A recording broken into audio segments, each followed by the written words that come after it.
Most stories about Chuck Norris begin with someone underestimating him. This is not because the people doing the underestimating are stupid or careless or uninformed about who he is. Most of them know exactly who he is.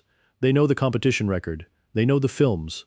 They know the name. The underestimating happens anyway because knowing who someone is and understanding what someone is are two different cognitive operations, and the second one requires a kind of direct experience that information alone cannot provide, regardless of how accurate the information is or how thoroughly the person receiving it has absorbed it.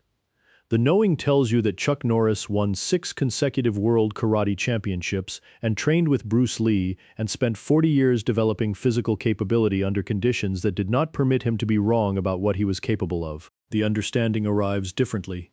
It arrives in a room. It arrives in a specific moment inside a specific exchange when the distance between the information and the reality collapses, and the person who thought they knew finds out that knowing and understanding are separated by a gap that only one thing can close, which is the direct encounter with the thing itself. Snorts. The stories in this video are all stories about that gap, about the specific moment when the gap closed for someone who had been carrying the information about Chuck Norris without the understanding, and what the closing of the gap looked like from the inside and from the outside and from the various distances at which the people who witnessed it were standing when it happened. Some of these stories are widely known in the martial arts community and have been told for decades in the specific low voices that real stories travel in when the people telling them were there, and know that the people listening were not and want the listening to be as close to the experience of being there as the distance between telling and witnessing permits. Some of them are less widely known. All of them are true in the sense that matters, which is the sense that the people who were present for them have never stopped telling them and have never needed to improve them because the original was already more than enough. The first story begins in 1974 at a gas station in Redondo Beach, California, on a Wednesday afternoon in October when Chuck was 34 years old, and between training sessions and driving a car that needed fuel in the specific way that cars need fuel when a man has been driving them across the Los Angeles basin for several days without attending to the gauge. Clears throat. He pulled into the station and got out and began filling the tank with the unhurried attention of a man who has one task in front of him and is doing it completely without the divided attention that most people bring to the simple tasks that occupy the spaces between the more demanding ones.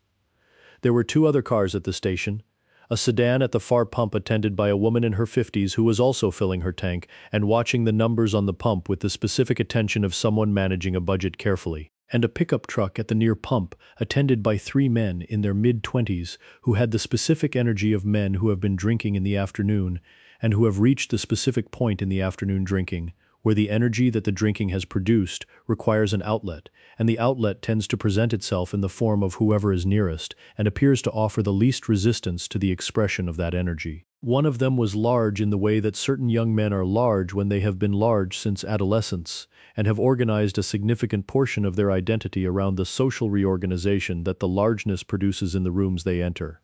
His name was not relevant to what happened.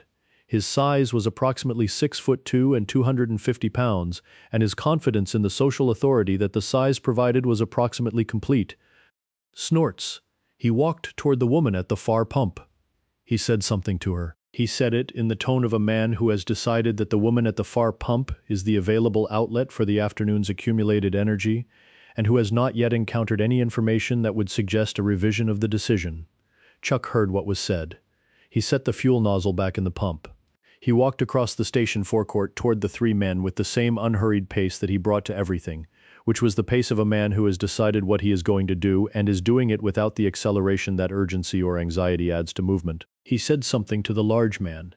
He said it in the calm, even tone that people who knew him well recognized immediately as the tone of a man who has assessed the situation and has decided that the situation requires his engagement and who is now engaging with it without the emotional interference that most people cannot prevent from entering the space between the assessment and the action.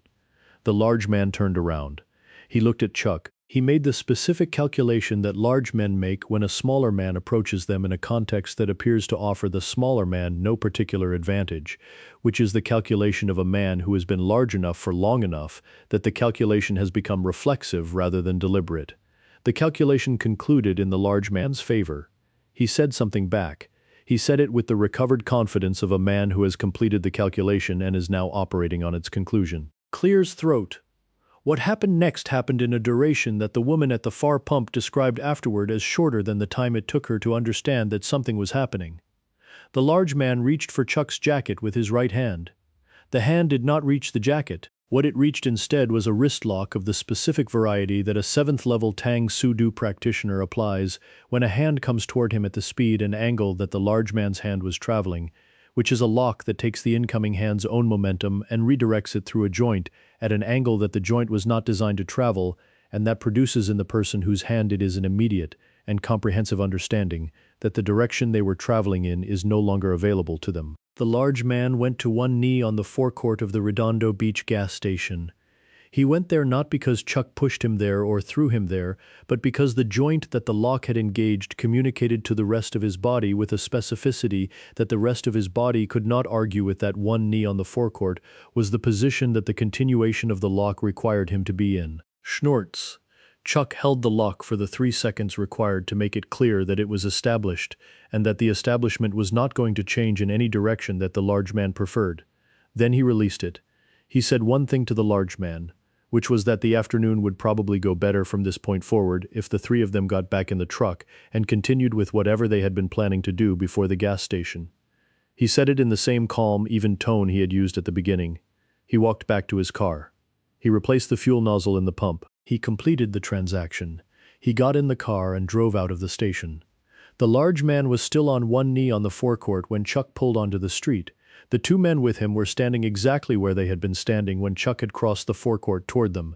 Neither of them had moved. The woman at the far pump told the story to her husband that evening, and to her sister the following week, and to a journalist from the South Bay Daily Breeze, who was writing a profile of Chuck Norris 18 months later, and who included a version of it in the 3rd paragraph of the profile, and who described it as one of several incidents that local residents had described to him during the reporting process, that shared the specific quality of being completely unremarkable to the man at the center of them, and completely remarkable to everyone else who was present. The second story begins in 1969 at the United States Karate Championships in Dallas, Texas, in the final round of the heavyweight division, when Chuck was 29 years old and had been the reigning national champion for 1 year and was competing for the second consecutive title against a man from Chicago named William Foster, who was 6'1" and 220 pounds, and who had won 18 consecutive tournament matches across the previous calendar year without being scored on in the final round of any of them. Clears throat.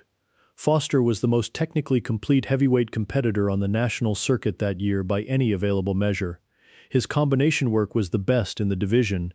His footwork was the kind of footwork that coaches use as instructional examples because it embodied the principles of distance management so cleanly that the principles were visible in the movement in a way that they were not always visible in practitioners who executed them less precisely. He had watched Chuck compete in the semifinals that afternoon, and had done so with the specific attentiveness of a man who is gathering operational information about an opponent he intends to face, rather than watching a performance he intends to appreciate. He had gathered the information and had organized it into a competitive approach that the coaches in his corner believed gave him the best available chance of defeating the reigning champion. The approach was built around one observation that the coaches considered decisive, which was that Chuck's spinning back kick, the technique that had defined his competitive career, required a specific telegraphing motion in the hips that was visible approximately 3/4 of a second before the kick arrived, and that 3/4 of a second was, in the estimation of the coaches, enough time to get inside the kick's arc and neutralize it before the heel could complete its travel. Snorts. The final began. Foster was good in the way that the preparation had suggested he would be good, which was technically precise and physically committed and organized around the specific approach that the coaches had developed from the afternoon's observation. He kept the distance he wanted to keep. He landed 3 clean scoring combinations in the first 90 seconds that the judges credited, and that moved him ahead in the technical scoring with the efficiency of a man executing a plan that is working the way the plan was designed to work. Chuck reset after the 3rd combination with the specific internal recalibration of a competitor who has been scored on and has registered the information and is in the process of integrating the information into his approach without the emotional disruption that being scored on produces in competitors who have not spent enough time being scored on to have developed a functional relationship with the experience. He circled. He set up the sidekick twice and pulled it before committing. Not because the sidekick was unavailable, but because the pulling of the sidekick was itself a tool. the tool of a man who is teaching the opponent's nervous system a pattern that the opponent's nervous system will eventually act on. And when the opponent's nervous system acts on the pattern, it will create the specific commitment of weight and attention that the pattern was designed to create and that the next technique will require. Clears throat. The third time he set up the sidekick, Foster's weight shifted forward in the way that the weight of a man shifts when his nervous system has been taught a pattern and is responding to the pattern's cue. The sidekick was not there. The spinning back heel kick was there. It arrived at the angle that Foster's forward-shifted weight and forward-directed attention had made available to it, which was the angle that the coaches had spent the afternoon discussing, and that 3/4 of a second was supposed to be enough time to respond to. 3/4 of a second was not enough time. It was not enough time because the setup had removed 3/4 of a second from the available response window by using the sidekick feint to move Foster's weight in the direction that reduced rather than preserved the response window. The kick landed.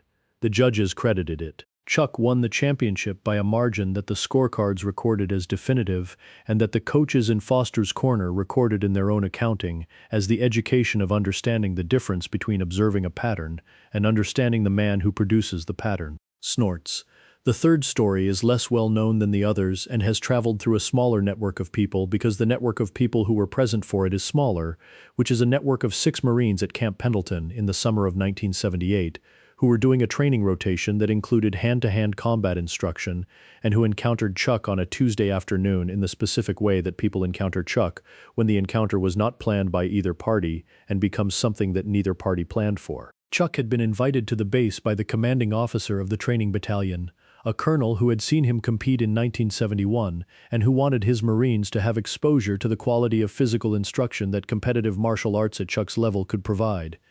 The invitation had been organized as a formal demonstration for the full training battalion. The encounter with the 6 Marines happened before the formal demonstration, in the hour before it was scheduled to begin, when Chuck was walking from the administrative building to the training area and came through the section of the base where a group of Marines were working through their hand-to-hand combat curriculum with the specific combination of genuine effort and genuine uncertainty that men bring to physical training when the training is real enough to matter, but the confidence to execute it under genuine pressure has not yet fully developed. Clears throat. One of them, a corporal named Davies, recognized him.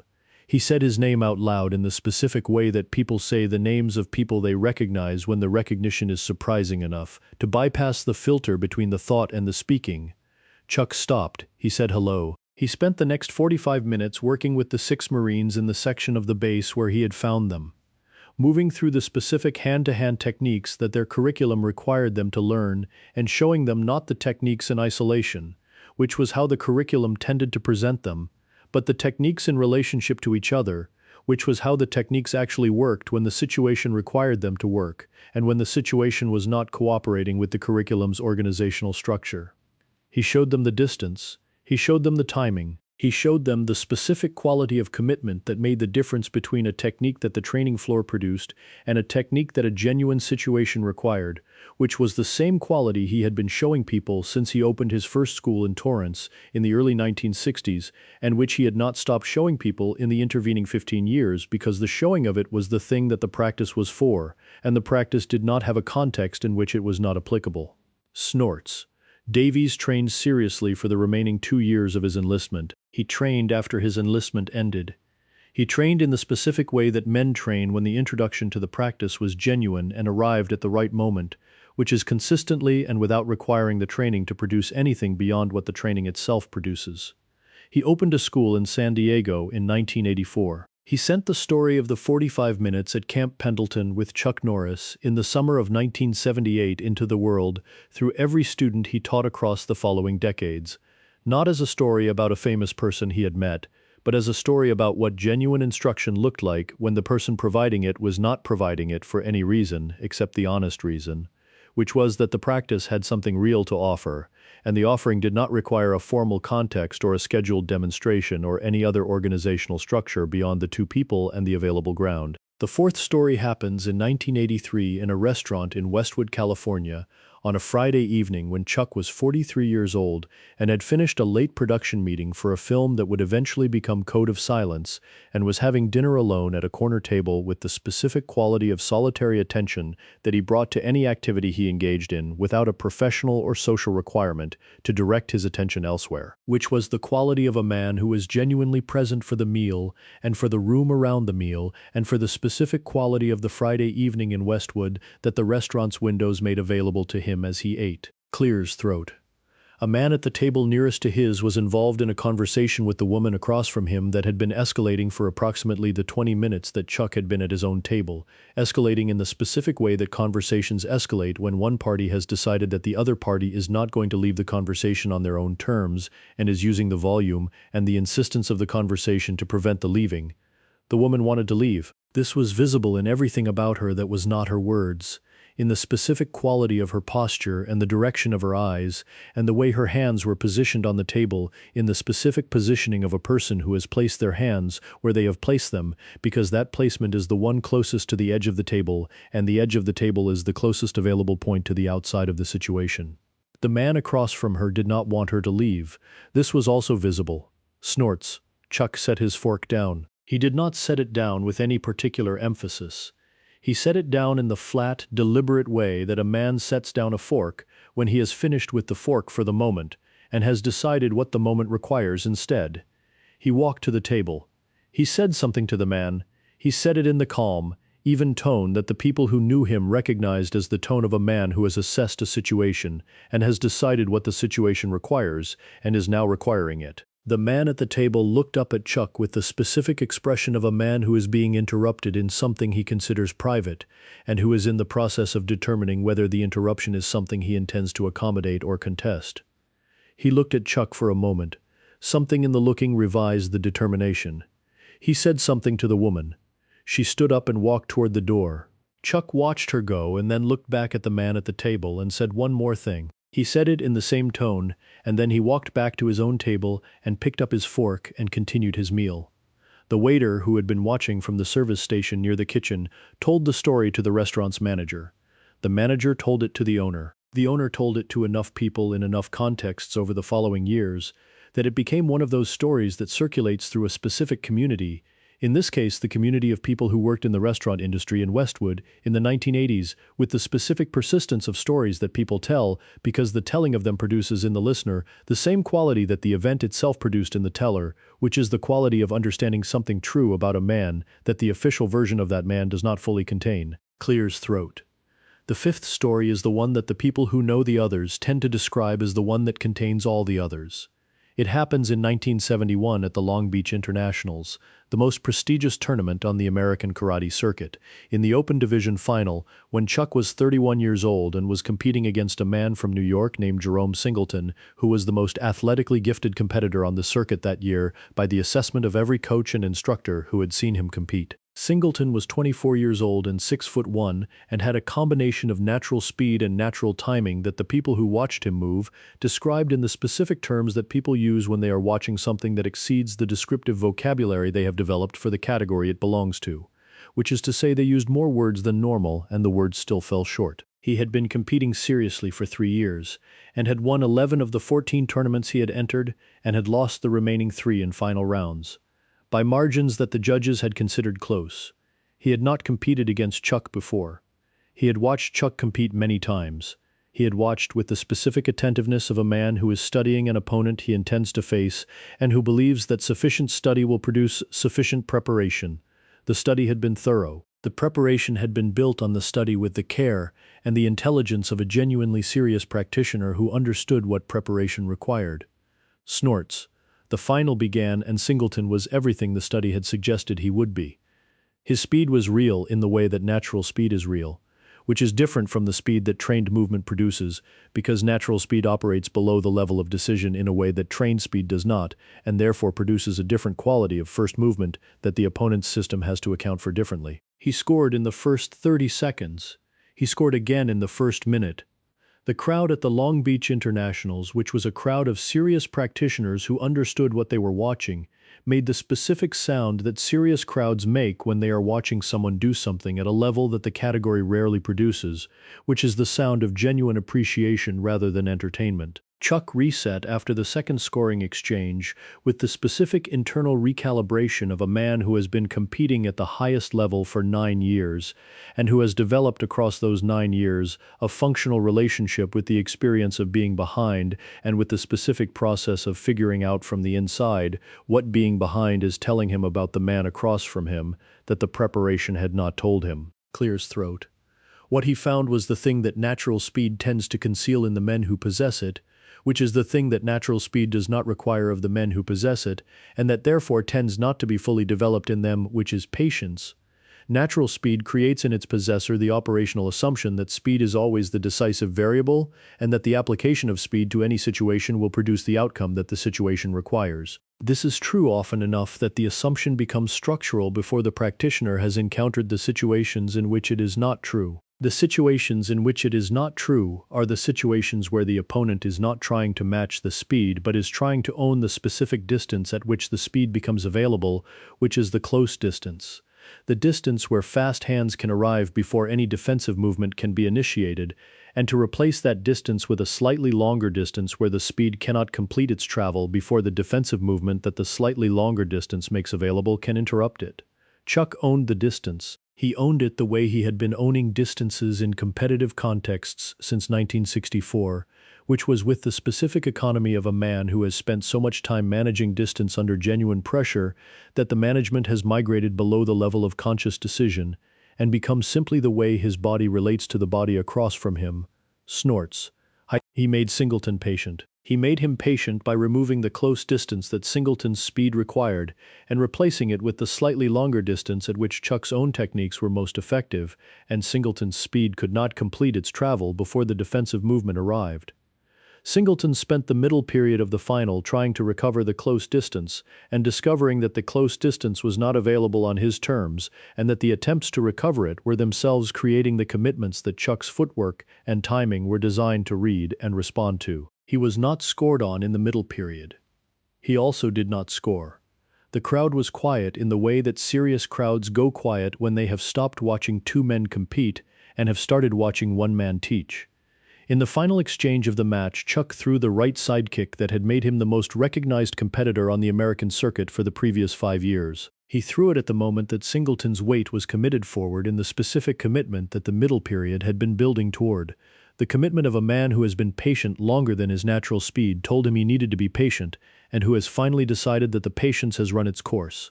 The kick landed. The judges credited it. The final margin was not close. The crowd stood. Clears throat.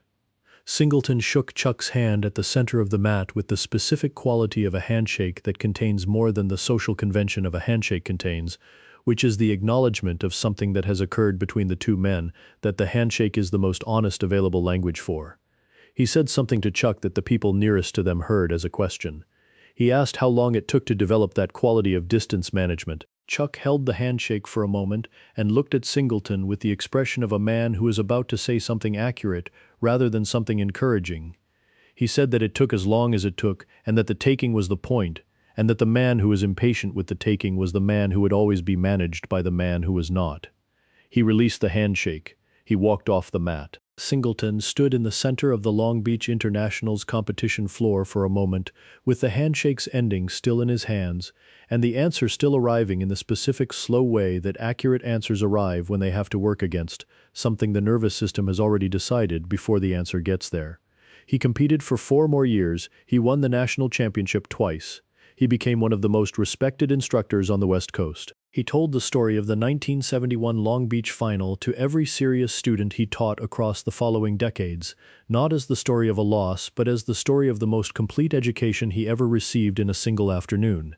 He said that Chuck Norris had taught him more in those few minutes on the mat than any training camp or seminar or competition had taught him in the 3 years before it. He said that the teaching had been delivered without a single word of instruction and without any apparent effort from the man doing the teaching, and that the effortlessness of it was itself part of the lesson, which was the lesson of what 40 years of honest practice looks like from the outside when you are standing close enough to it to see it clearly. Snorts. These are the stories that most people do not know, not because they are secret, Not because the people who were there have any particular investment in keeping them from the wider world, but because the stories travel slowly and carefully through the specific networks of people who were present or who heard directly from the people who were present, and they travel that way because the people telling them understand that the stories are not about Chuck Norris, the cultural icon, or Chuck Norris, the internet meme, or Chuck Norris, the six-time world champion. They are about something smaller and more specific and more worth knowing than any of those things. They are about the gap between what a man appears to be and what a man actually is, the gap between knowing who someone is and understanding what someone is, the gap that only closes in specific moments, inside specific exchanges when the distance between the information and the reality collapses and the person who thought they knew finds out that knowing and understanding are separated by a space that only one thing fills, which is the direct encounter with the thing itself. Clears throat. Every one of these stories is about the moment of that direct encounter. The man at the gas station finding his knee on the forecourt. Foster finding his weight committed in the wrong direction at the wrong moment. Davies finding something genuine in 45 minutes at Camp Pendleton that he spent the rest of his working life trying to pass on. Singleton finding at the Long Beach Internationals the lesson that 3 years of natural speed had not produced, and that one afternoon against a man who owned the distance produced completely and permanently. The stories are different. The moment inside each of them is the same. It is the moment that Chuck Norris has been producing in rooms and on training floors and on competition mats and on film sets and in gas station forecourts and in restaurants in Westwood for 60 years. Not because he was trying to produce it, but because it is what genuine capability produces when it is encountered by people who did not yet understand what genuine capability was until the moment the understanding arrived. The understanding always arrived the same way, directly, without announcement, and faster than anyone was expecting.